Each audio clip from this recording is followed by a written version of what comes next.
নিজের ভিডিও নিজের করাই ভালো, তাই না? অন্যজনের যে করাতে গেলে দেখেন কি হয়, যেহেতু আমার কোনো ক্যামেরাম্যান নেই, আমি নিজেরটা নিজে ভিডিও করি, নিজেরটা নিজে এডিট সব নিজেরটা নিজে করি, একা হাতে সব কিছু সামলাই। তো হ্যালো এভরিওয়ান, কী অবস্থা? আশা করি সবাই ভালো আছেন, আমিও ভালো আছি। আজকে আমি ইলিশ মাছ দিয়ে বেগুন দিয়ে আলু দিয়ে ঝোল করবো, সেটাই আপনাদের সাথে আজকে শেয়ার করবো কীভাবে ইলিশ মাছ দিয়ে বেগুন দিয়ে রান্না করি।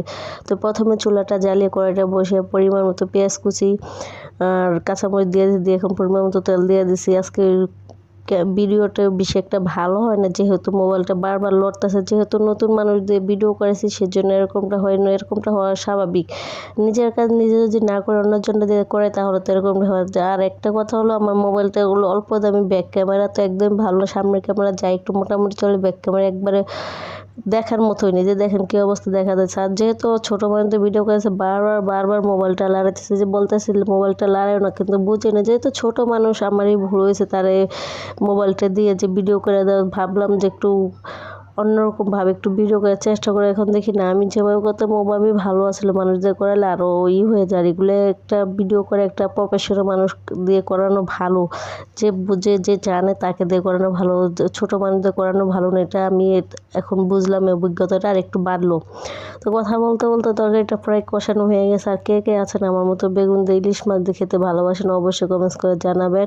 আর আমি তো আজকে রান্নাটা করছি, অনেক ভালো লাগছে। আর আমার যেহেতু ঠান্ডা, এই জন্য ভয়েস দেওয়ার সময় একটু কাশি চলে আসছে, গলার বয়সটা এখনও চেঞ্জ হয় না। অবশ্যই আমার ভয়েস দেখলে বুঝতে পারবেন। তো যে একটা ওখানে আবার টমেটো দিয়ে দিছি, কি ভাবলাম যে ভাইবা চিন্তা যে দিছি নিজেও জানি, কিন্তু ভাবলাম কীরকম না কীরকম হবে, দেখি না খুবই ভালো হয়েছে। পরিমাণ মতো ঝোল দিয়ে দিছি, কিন্তু দেখেন কী একটা অবস্থা, কড়াই থেকে তরকারি হয়ে গেছে বেশি। মাছগুলো যখন দিব তখন আর কড়ার মধ্যে আটে না পড়ে ঢাকনা দেওয়ার চেষ্টা করি না, ঢাকনা দিলে ঝোলগুলো পড়ে যায়। তো ইলিশ মাছ আজকে আমি কষাইয়া ভালো করে দিয়ে তারপরে রান্না করছি। মাছটা ভাজি না, ইলিশ মাছ কষানোর একসাথ, ভাজা মাছের আর একসাথ। ইলিশ মাছ সবসময় কষায় রান্না করলে ভালো লাগে, আমার কাছে এরকমটাই ভালো লাগে। অন্যান্য মাছ আমি সব কিছু ভাজি, কিন্তু ইলিশ মাছটা আমি কমই ভাজার ট্রাই করি।